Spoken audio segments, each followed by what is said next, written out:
Dapatkah Anda bayangkan? Sebuah negara yang mengairi tanaman dengan air asin, sebuah negara yang telah berhasil mengubah gurun tandus yang gersang menjadi ladang tanaman yang subur, sebuah negara yang meskipun terletak di salah satu tempat terkering dan paling gersang, namun mampu untuk mendapatkan persediaan air sumur yang hampir tak terbatas. Kenyataannya, ini bukanlah dongeng, tempat ini benar-benar ada. Sebagian besar wilayahnya terletak di gurun Negev dan Judea. Itu disebut Israel.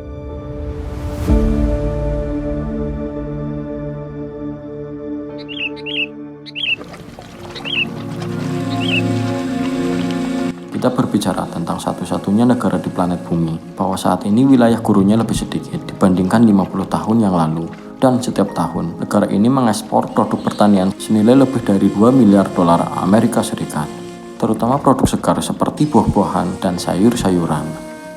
Dan inilah yang kita akan bicarakan dalam video ini, tentang bagaimana Israel mampu mengubah gurun pasir menjadi kebun buah-buahan. Meskipun saya adalah salah satu orang yang tidak menyukainya, tapi mau tidak mau, saya harus akui pertanian Israel memang baik, bahkan jika dibandingkan dengan wilayah tropis. Oke, mari kita mulai. Laporan rahasia Dewan Intelijen Nasional Amerika Serikat yang telah dirilis pada tahun 2012 dan kemudian dibuka sebagian menunjukkan krisis air di masa depan, krisis air global yang sangat besar. Menurut laporan, kini konsumsi air berada di atas parameter berkelanjutan. Apapun yang kita lakukan sehari-hari, kita pasti menggunakan air.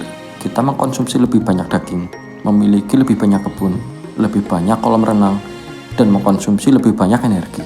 Ini semua adalah hal-hal yang menurut saya menggunakan banyak air. Misalnya menghasilkan 1 kilo, hanya 1 kilo daging, mengkonsumsi air 17 kali lebih banyak daripada memproduksi 1 kilo jagung. Menurut laporan informasi para ahli, bahwa lebih dari 1 miliar orang di dunia akan sangat menderita dalam beberapa dekade mendatang. Masalah yang terberat mungkin akan terjadi jika kita tidak menghargai air, atau terburuknya adalah itu bisa menjadi akhir zaman. Kita sedang membicarakan sebuah krisis yang akan mengancam seluruh pasokan pangan global, dan jangan berpikir bahwa hal ini hanya akan menghukum negara-negara termiskin. Misalnya lebasan Joaquin di California, jantung dari pertanian berkualitas di California bisa hilang, setidaknya seperti yang kita ketahui sekarang. Dan itulah yang membawa kita pada pertanyaan kunci dalam video ini. Apakah kita semua ditakdirkan mengalami kelangkaan air? Saya rasa sudah tiba waktunya untuk melihat ke dalam salah satu tempat paling gersang dan tandus di planet ini. Tidak kurang dari 60 wilayah Israel ditutupi oleh gurun, yang menjelaskan mengapa hubungan orang-orang ini dengan air begitu dekat sehingga selalu hadir baik dalam politik budaya. Meskipun demikian, karena saya yakin Anda semua tahu bahwa Israel adalah negara makmur dan eksportir pangan yang besar, dan mempunyai pasokan air yang melimpah dan terjamin, bahkan menyuplai ke negara-negara tetangganya. Jadi pertanyaan besar yang bisa kita tanyakan pada diri kita sendiri adalah, bagaimana mereka berhasil mengatasi kelangkaan air? Apa yang bisa dipelajari negara-negara lain dari Israel? Apakah kita sedang menghadapi krisis air, masa depan dengan air, atau masa depan dengan rasa haus?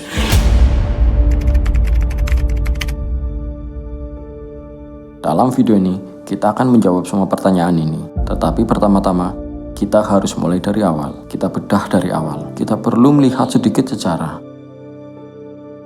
Arteri Israel di tahun 1920-an, para ekonom menasihati pemerintah Inggris yang pada saat itu menguasai wilayah ini, menyatakan bahwa imigrasi lebih banyak orang Yahudi ke Palestina tidak berlanjut, karena menurut perhitungan mereka, sumber daya air yang sangat terbatas sehingga tidak mungkin untuk menopang lebih dari 2 juta orang. 2 juta orang. Ya, saya tahu saat ini ada lebih dari 14 juta menurut perkiraan para ahli. Tapi faktanya adalah, sejak saat itu, organisasi-organisasi Yahudi di wilayah tersebut memahami bahwa masa depan mereka tergantung pada peningkatan sumber daya air. Dia harus mencari air dengan segala cara untuk ladangnya, pemukiman baru yang mungkin datang, dan untuk dapat membangun Israel baru. Tetapi ada masalah sebagian besar negara itu, gurun gersang dan kering. Sumber daya yang tersedia terkonsentrasi di utara. Tetapi sebagian orang Yahudi menetap di sekitar wilayah tersebut. Kota besar baru di wilayah ini, Tel Aviv, terletak di pusat negara. Sehingga untuk menyelesaikan teka-teki ini, setelah penerbitan laporan Inggris pada tahun 1939, salah satu insinyur hidrolik yang paling terkenal di negara itu, Sim Kablas, seorang imigran Polandia, ditugaskan untuk merancang rencana air. Apakah Anda tahu apa yang dikatakan dan dilakukannya? Sim Kablas merancang rencana 3 fase, yang pada dasarnya adalah rencana yang dilaksanakan selama beberapa dekade telah membuat lepas landas demografis dan ekonomi Israel yang tidak mungkin terjadi menjadi mungkin. Anda lihat fase pertama, terdiri dari pengambilan air dengan mengebor lubang bor yang dalam. Sim Kablas yakin bahwa di bawah lapisan tanah Israel, bahkan di daerah yang gersang seperti Gurun Negev, terdapat air sehingga ia berangkat ke sana. Tentu saja, jika proses seperti itu berhasil, negara tersebut harus menggunakan setiap tetes air yang tersedia. Yaitu mereka harus memindahkan air dari tempat yang relatif melimpah ke tempat yang kurang melimpah. 2 fase berikutnya dipusatkan pada gagasan ini. Fase kedua bertujuan untuk memompa air dari Sungai Jordan, sungai terpenting di wilayah Tenggara, bahkan mencapai Gurun Negev sendiri. Sebuah wilayah tak berpenghuni di mana para pemukim baru akan datang, dapat menetap dan bercocok tanam. Tetapi sejauh ini bagian terpenting dari rencana tersebut adalah tahap ketiga. Kita berbicara tentang pengalihan besar-besaran sepanjang lebih dari 100 km yang bertujuan untuk mengalirkan air dari utara negara, terutama dari Laut Galilea ke danau air tawar terbesar di negara itu, ke tempat yang dihubungkan sambil menghubungkan sumber daya yang dikembangkan pada fase sebelumnya. Dengan kata lain, apa yang diusulkan rencana investasi besar untuk membuat arteri Israel itu adalah sistem yang sangat besar yang akan menjamin akses air bersih di seluruh negara, dan rencana ini sangat mendesak. Ini di hari proklamasi kemerdekaan negara Ibrani, 14 Mei 1948, memiliki 806 penduduk. Dalam 3 tahun berikutnya, 700.000 lebih banyak orang tiba di negara itu. Jelas sebagian besar dari mereka datang dari Eropa secara alami. Untuk tiba-tiba merawat begitu banyak orang, memberi mereka makan, dan membantu mereka menemukan pekerjaan untuk menghidupi diri mereka sendiri. Semakin bertambahnya populasi, sehingga pembatasan air menjadi semakin menuntut. Dan merencanakan rencana Sim Kablas adalah masalah yang paling mendesak. Untuk menyulapnya, masalahnya adalah butuh uang banyak. Dan kita tidak benar-benar berbicara tentang negara yang kaya pada waktu itu. Belum lagi bahwa sedikit sumber daya yang tersedia untuk pemerintah Israel yang masih muda, sebagian besar digunakan untuk keamanan dan pertahanan. Jadi pertanyaannya adalah bagaimana menyelesaikan dengan baik. Disinilah Perdana Menteri Israel Ben Gurion saat itu membuat salah satu keputusan yang paling kontroversial. Sebuah keputusan yang bahkan berujung pada konflik sipil. Pada tahun 1950-an, Ben Gurion setuju untuk menandatangani perjanjian reparasi dengan Republik Federal Jerman Denauer, sebuah perjanjian di mana negara Israel menerima ganti rugi 3 miliar sebagai kompensasi atas kejahatan Nazi dan pencurian serta penghancuran properti Yahudi selama masa Reich ketiga. Dan itu sangat tidak pantas kecuali kompensasi untuk rasa sakit seperti itu. Bahkan orang Israel merasa bahwa rasa sakit mereka dibeli. Mereka mengingat salah satu peristiwa yang paling tragis dalam sejarah manusia sedang dikomodifikasi dengan cara protes, demokrasi, bentrokan, kekerasan dengan pasukan keamanan, dan pada akhirnya Knesset Parlemen Israel menyetujui hanya dengan 2 suara. Namun uang itu ada pengalihan. Sungai Jordan selesai pada tahun 1955. Saluran air nasional melibatkan pembangunan saluran pipa dan waduk kecil di seluruh negeri. Jaringan utama itu sendiri pada dasarnya harus di bawah tanah dan mampu menahan setiap serangan yang mungkin terjadi. Ribuan orang bekerja pada proyek besar ini dan pengeluaran per kapita lebih besar daripada Kanal Panama itu sendiri. Tetapi akhirnya pada tahun 1964, saluran air nasional menjadi kenyataan. Pasokan air akhirnya dijamin di seluruh negeri. Tanpa pekerjaan besar ini kita dapat mengatakan bahwa pertumbuhan ekonomi dan demografi yang sangat besar yang dialami Israel tidak mungkin terjadi. Namun saat ini Israel memiliki lebih dari 9 juta penduduk ekonomi modern, sehingga lebih banyak yang harus dilakukan. Israel membutuhkan lebih banyak air dengan awal masalah abad ke-21, dan disinilah revolusi baru digerakkan seperti apa yang Anda lihat pada tahun 2006. Keputusan dibuat untuk mengalihkan pengelolaan sistem air dari tingkat politik ke tingkat teknokratis, yaitu para politisi tidak lagi bertanggung jawab atas otoritas air Israel telah menciptakan sebuah lembaga yang misinya adalah mengelola sistem secara profesional. Dan apakah mereka melakukannya pada tahun 2008? Otoritas air ini membuat keputusan yang sangat kontroversial. Setiap orang harus membayar biaya untuk menyediakan air, seperti di sebagian besar negara di dunia. Orang mengerti bahwa air adalah harta, tetapi mereka tidak mengerti mengapa mereka harus membayar. Untuk itu mereka melihat hujan, dan mereka pikir, air itu harusnya gratis ya, tapi kok kenapa gua harus bayar? Tindakan tersebut memiliki dua tujuan yang sangat jelas, yang harus mempromosikan penghematan air.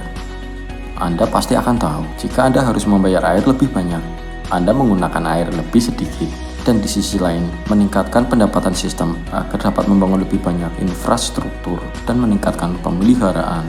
Tetapi bukan itu saja, lembaga ini juga mengambil alih kendali distribusi air dan pengelolaan air limbah dari pemerintah kota sebagai imbalannya. Mereka menciptakan sistem yang terdiri dari 55 perusahaan kota yang harus beroperasi berdasarkan kriteria pasar untuk mengelola seluruh jaringan.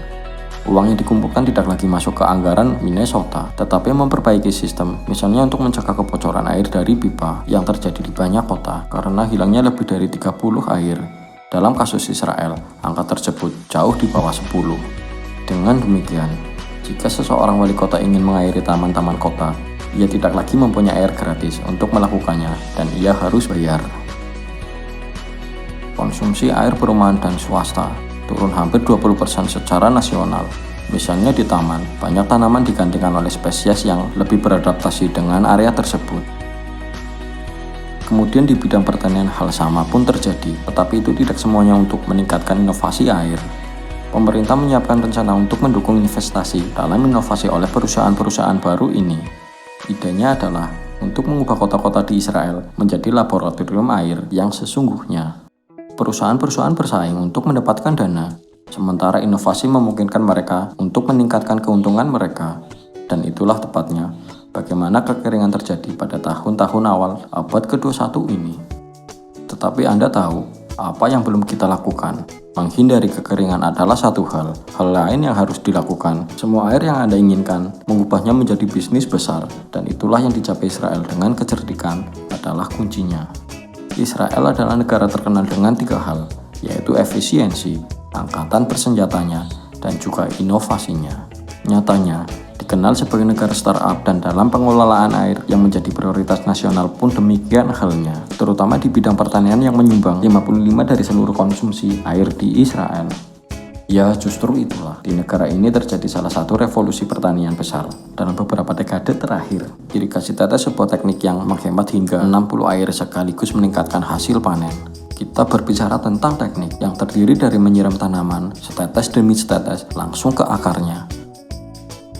Dan dalam beberapa tahun terakhir telah diperbaiki dengan apa yang disebut vertigasi, yaitu irigasi tetes di mana pupuk juga dimasukkan setetes demi setetes, dan bahkan nutrisi teknologi pertanian terkini dalam hal irigasi tetes menyediakan semua yang dibutuhkan tanaman untuk tumbuh.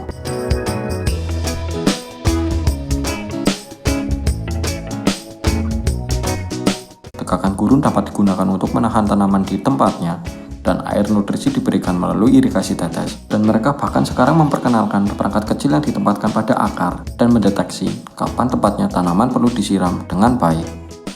Faktanya adalah bahwa semua teknologi ini telah berkembang, terutama oleh perusahaan-perusahaan Israel. Tetapi tidak itu saja, baik bidang lain di mana tanaman tersebut berada, Israel yang sangat baik adalah baik benih tradisional maupun benih hasil rekayasa genetika. Hal ini memungkinkan mereka, misalnya mengurangi konsumsi air pada setiap tanaman.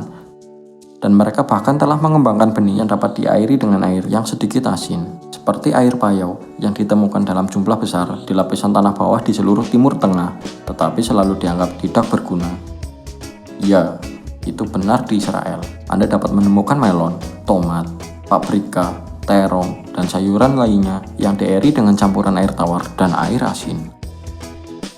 Tapi tunggu dulu, masih ada lagi yang terhubung dengan saluran air nasional dalam beberapa tahun terakhir. Negara ini telah mengembangkan infrastruktur kedua untuk mendistribusikan air limbah yang telah diolah ke seluruh negeri. 85% dari seluruh air limbah. Air limbah pada dasarnya digunakan kembali untuk pertanian dan juga untuk mengairi, misalnya taman atau lapangan golf. Percayalah, tidak ada yang seperti itu di belahan dunia lain. Israel juga menjadi salah satu pemimpin dunia dalam teknologi desalinasi dan bahkan merupakan salah satu pabrik terbesar di dunia. dari segi volume dan efisiensi. Dan inilah cara Israel mengatasi kekeringan yang melanda wilayah dunia ini selama ribuan tahun. Israel, sebuah negara yang terletak di daerah kering dan gersang, kini memiliki semua air yang diperlukan. Semua ini telah dicapai melalui inovasi dan juga menggunakan sistem harga. Di sini kita bisa ambil pelajarannya. Kita sebagai warga Indonesia yang sangat melimpah airnya, wajib menjaganya dan menghargainya.